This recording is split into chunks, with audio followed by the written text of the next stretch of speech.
నమస్కారం.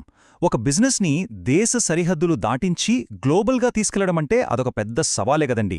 ఇది కేవలం కొత్త మార్కెట్లో సేల్స్ చేయడం కాదు, పూర్తిగా ఒక కొత్త ప్రపంచంలోకి అడుగుపెట్టడం లాంటిది.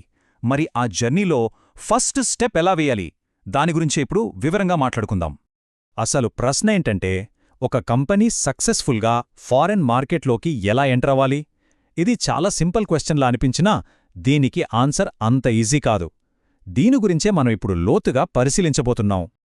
ఓకే, ఈ ప్రయాణాన్ని మనం ఒక అడ్వెంచర్లా ఊహించుకుందాం. తప్పుడు దారిలో వెళ్తే టైం, మనీ వేస్ట్ అవడమే కాదు, మొత్తం బిజినెస్కే రిస్క్. అందుకే కరెక్ట్ మ్యాప్ అంటే ఒక పర్ఫెక్ట్ స్ట్రాటజీ చాలా చాలా ముఖ్యం. సరే, ఇప్పుడు అసలు మ్యాటర్కొద్దాం. ఇక్కడే ఓ పెద్ద ఛాలెంజ్ ఉందన్నమాట. మనకు ఫుల్ కంట్రోల్ కావాలంటే ఖర్చు, రిస్క్ పెరిగిపోతాయి. అదే ఫాస్ట్గా ఎక్స్పాండ్ అవ్వాలంటే కొన్నిసార్లు కంట్రోల్ వదులుకోవాల్సొస్తుంది. ఈ 4 విషయాల మధ్య కరెక్ట్ బ్యాలెన్స్ సాధించడమే అసలైన సవాలు. సో మన ముందున్న మ్యాప్లో చూస్తే 5 మెయిన్ రూట్స్ కనిపిస్తున్నాయి. ప్రతి దారికి కొన్ని ప్లస్సులు, కొన్ని మైనస్లు ఉన్నాయి. అవేంటో ఇప్పుడు వివరంగా చూద్దాం. మొదటి ఆప్షన్ ఏంటంటే మీ ఓన్ ఎంపైర్ క్రియేట్ చేసుకోవడం. అంటే ఏంటంటే ఫారిన్ మార్కెట్లో మీరే సొంతంగా ఒక కంపెనీ పెట్టడం అన్నమాట. దీనివల్ల ప్రతి డెసిషన్ మీ చేతిలోనే ఉంటుంది, ఫుల్ కంట్రోల్ మీదే. కానీ దీని స్క్రాచ్ నుండి బిల్డ్ చేయడానికి చాలా టైము, డబ్బు కావాలి. ఇక రెండవ దారి, అక్కడ లోకల్గా ఉన్న ఒక పార్ట్నర్తో చేతులు కలపడం. దీన్నే జాయింట్ వెంచర్ అంటాం. అక్కడి మార్కెట్, కల్చరు, రూల్స్ గురించి బాగా తెలిసిన వాళ్లతో కలిసి పనిచేస్తే రిస్క్ తగ్గుతుంది, జర్నీ ఈజీ అవుతుంది. మూడో ఆప్షన్ రేస్లో ఒక షార్ట్కట్ తీసుకోవడం లాంటిది. అంటే మార్కెట్లో ఆల్రెడీ ఉన్న ఒక కంపెనీని కొనేయడం. దీనివల్ల ఒక్కసారిగా వాళ్ల కస్టమర్లు, బ్రాండ్ వాల్యూ అన్నీ మనకు వచ్చేస్తాయి. ఇది చాలా ఫాస్ట్ రూట్, కానీ అంతే ఖరీదైనది కూడా. ఇంకో దారి ఉంది. అదేంటంటే మీ బ్రాండ్ నేమ్ని రెంట్కివ్వటం. దీన్నే లైసెన్సింగ్ లేదా ఫ్రాంచైజింగ్ అంటారు. ఇన్వెస్ట్మెంట్ తక్కువ, చాలా వేగంగా ఎక్స్పాండ్ అవ్వచ్చు.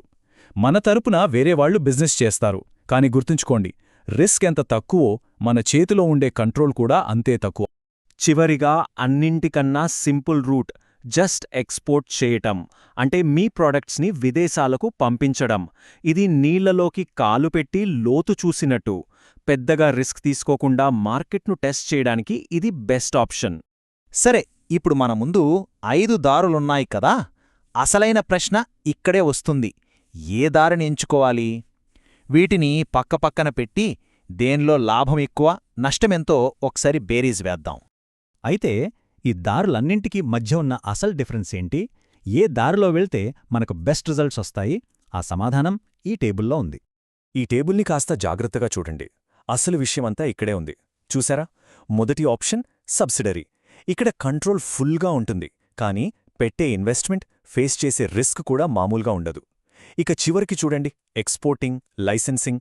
ఇక్కడ ఇన్వెస్ట్మెంట్, రిస్క్ రెండూ చాలా తక్కువ, కానీ కంట్రోల్ కూడా దాదాపుగా ఉండదు. ఈ రెండింటికీ మధ్యలో బ్యాలెన్స్డ్గా ఉండేది జాయింట్ వెంచర్. సో బిజినెస్కి ఏం కావాలి? కంట్రోలా లేక తక్కువ రిస్కా? ఆ క్లారిటీ వస్తే చాలు, ఏ దారిలో వెళ్లాలో తెలిసిపోతుంది. ఒకవేళ ఫుల్ కంట్రోల్ కావాలి అనుకుంటే మన ముందు 2 దారులున్నాయి. ఒకటి, మనమే సొంతంగా ఇల్లు కట్టుకోవడం లాంటిది. టైం పడుతుంది, కాని ప్రతిదీ మన ఇష్టమే.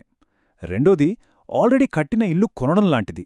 ఫాస్ట్గా అయిపోతుంది, కానీ దాంతోపాటు ఏమైనా ప్రాబ్లమ్స్ ఉంటే అవి మనకే వస్తాయి. లేదు, పార్ట్నర్షిప్తో వెళ్దామనుకుంటే ఇక్కడ కూడా 2 ఆప్షన్స్ ఉన్నాయి. జాయింట్ వెంచర్ అంటే ఒక రకంగా పెళ్లిలాంటిది.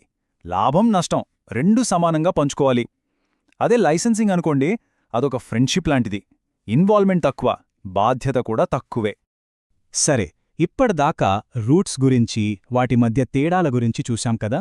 ఇప్పుడు అసలు పాయింట్కొద్దాం. మన బిజినెస్కి ఏది కరెక్ట్? ఈ డెసిషన్ తీసుకోవడానికి మనకొక స్ట్రాటజిక్ కంపాస్ కావాలి. దాన్ని ఎలా వాడాలో చూద్దాం రండి. ఈ ప్రాసెస్లో సింపుల్గా 4 స్టెప్స్ ఉంటాయి. ఫస్ట్, మనకు ఏది ఇంపార్టెంట్? కంట్రోలా, స్పీడా లేక తక్కువ ఖర్చా? ఇది డిఫైన్ చేసుకోవాలి. సెకండ్, ప్రతి ఫ్యాక్టర్కి దాని ఇంపార్టెన్స్ని బట్టి వెయిటేజ్ అంటే కొన్ని మార్క్స్ ఇవ్వాలి. థర్డ్, మన ముందున్న 5 ఆప్షన్స్కి ఈ ఫ్యాక్టర్స్ బేస్ చేసుకుని స్కోర్ ఇవ్వాలి. ఫైనల్గా ఏ ఆప్షన్కి హైయెస్ట్ స్కోర్ వస్తే అదే మన ఫైనల్ రూట్ అన్నమాట. ఇదే ఆ కంపాస్. ఈ స్కోర్ కార్డ్ చూడండి. ఫర్ ఎగ్జాంపుల్ మనది ఒక టెక్నాలజీ కంపెనీ అనుకోండి, అప్పుడు టైమ్ టు మార్కెట్ అనేదానికి ఎక్కువ వెయిటేజ్ ఇస్తాం. అదే ఒక లగ్జరీ బ్రాండ్ అయితే మార్కెట్ కంట్రోల్కి ఎక్కువ ప్రయారిటీ ఇస్తాం. ఇలా ప్రతి ఆప్షన్కి స్కోర్ ఇచ్చి టోటల్ స్కోర్ని కంపేర్ చేస్తామన్నమాట. రూట్ సెలెక్ట్ చేసుకోవడంతో జర్నీ సగమే కంప్లీట్ అయినట్టు. అస్సలు సిసలైన పని ఇప్పుడే స్టార్ట్ అవుతుంది, అదే ఆ రూట్లో ముందుకు వెళ్లడం. దీనికోసం ఒక పక్కా ప్లాన్ ఉండాలి. ఏ ప్లాన్ అయినా సరే స్టెప్ బై స్టెప్ ఇంప్లిమెంట్ చేయాలి. మొదట మార్కెట్ మీద ఫుల్ రీసెర్చ్ చేయాలి, తర్వాత లీగల్ పర్మిషన్స్ తీసుకోవాలి. ఇవన్నీ అయ్యాకే కంపెనీని ఎస్టాబ్లిష్ చేసి అప్పుడు మార్కెట్లోకి ఎంటర్ అవ్వాలి. ప్రతి అడుగు చాలా కేర్ఫుల్గా వెయ్యాలి. సరే, మనం కరెక్ట్ రూట్లోనే వెళ్తున్నామా లేదా అని ఎలా తెలుస్తుంది? సింపుల్, క్లియర్గా టార్గెట్స్ పెట్టుకోవడం ద్వారా. ఫర్ ఎగ్జాంపుల్, ఫస్ట్ ఇయర్లో మార్కెట్లో 10% షేర్ మనదే అవ్వాలి అని ఒక గోల్ పెట్టుకుంటే మన ప్రోగ్రెస్ని మెజర్ చేసుకోవడం ఈజీ అవుతుంది. మార్కెట్ షేర్ ఒక్కటే కాదు కదా, రెవెన్యూ కూడా ఇంపార్టెంటే. అందుకే సెకండ్ ఇయర్లో సేల్స్ని 25% పెంచాలి లాంటి ఫైనాన్షియల్ టార్గెట్స్ కూడా సెట్ చేసుకోవాలి. అప్పుడే మన స్ట్రాటజీ నిజంగా సక్సెస్ అయ్యిందని చెప్పగలం. ఈ ఎక్సర్సైజ్ అంతా అయ్యాక మన చేతిలో ఒక క్లియర్ ఆన్సర్ ఉండాలి. మనం ఏ రూట్లో వెళ్తున్నాం, ఎందుకు వెళ్తున్నాం, దారిలో వచ్చే అడ్డంకులు ఏంటి, నెక్స్ట్ ఏం చెయ్యాలి? ఈ క్వశ్చన్స్ అన్నింటికీ ఆన్సర్ దొరికితేనే మన ప్లాన్ పక్కగా ఉన్నట్టు లెక్క. ఇప్పుడు ఫైనల్ క్వశ్చన్, ఏ మార్గం మీ వ్యాపారానికి సరైన బ్యాలెన్స్ అందిస్తుంది?